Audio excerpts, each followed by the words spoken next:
Yes, at last! Nasa Pilipinas na kami. Yes! Ang saya-saya. Alam mo ba yung tipong kahit pagod na pagod ako sa biyahe, pag nakita ko ito, at least malapit na ako sa Pilipinas.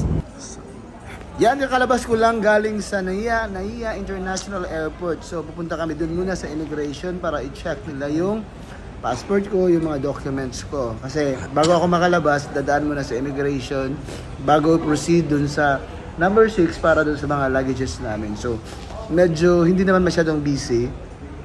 Alam mo ba, kinakabahan ako dyan kasi nakatuntong na ako sa lupa kong sinilangan, which is the Philippines. Ang saya-saya, guys.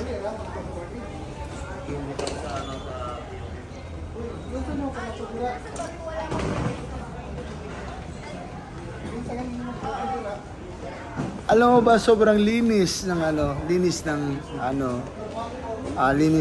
ang tawag dito, Naiya International Airport. So yan, hindi naman siya mabibitin compare sa other countries kasi malinis siya, at saka komportable ka, safety sa loob, ang dami-dami mga staff, tsaka friendly din naman, kaya super maganda naman ang Naiya sa Manila.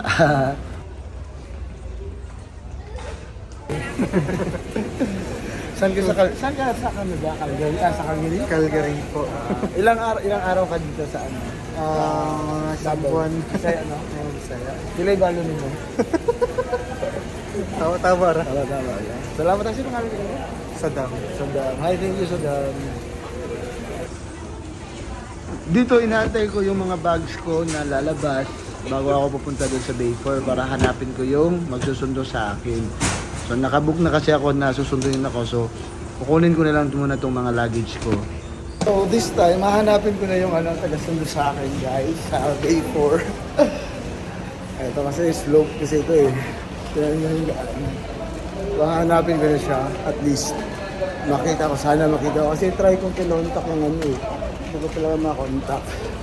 So let's see kung makikita. Ayun yung mga bay. Tatanong ako dito. I'm happy talaga. Kasi first time ko. Yun, try ko hahanapin ko yung hahanapin ko yung Bayford duty free.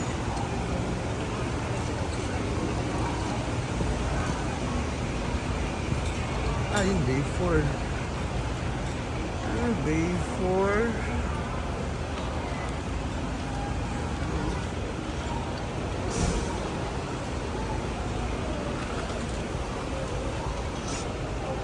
Ma'am, pwede magtanong, yan ba yung Bayford? Bayford?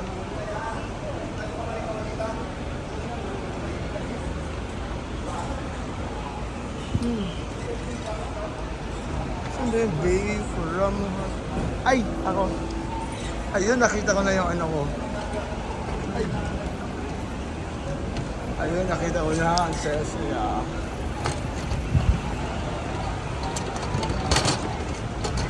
Thank you so much. So, papunta na kami sa hotel. Kasama kasi ito sa package na hatid at sundo. Malapit lang 15 minutes away yung hotel. Sakit talaga ng ulo. Tsaka masyadong ang tawag nito. Inuubo kasi ako, nilalagnat. So, natatakot nga ako baka ma-offload ako. So, pero so far okay naman. At least, ang saya-saya ako, nakarating na ako sa bansang sinilangan ko. Pero nag-stay muna ako dito for a while, 2 nights. And then after, mag-biyahe na ako, moving back to Davao City para sa, kasama ko naman yung pamilya ko dito. And I'm very much excited, guys.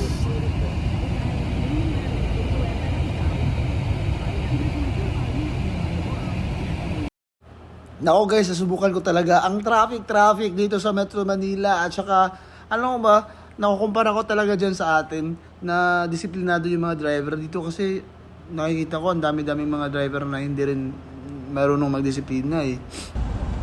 Kaya yan, tingnan mo. So, traffic talaga sa Metro Manila, guys. So, na-experience ko na yung budol, yung tawag nito, yung malapit na talaga, yung basta traffic. Na-experience ko rin yung traffic na daan. So, So, nandito na ako sa hotel, guys. So, yan yung bag ko. Tsaka binigyan ko ng tip yung 250 yung binigay ko sa kanya. At least, nakakatulong din naman kahit pa paano.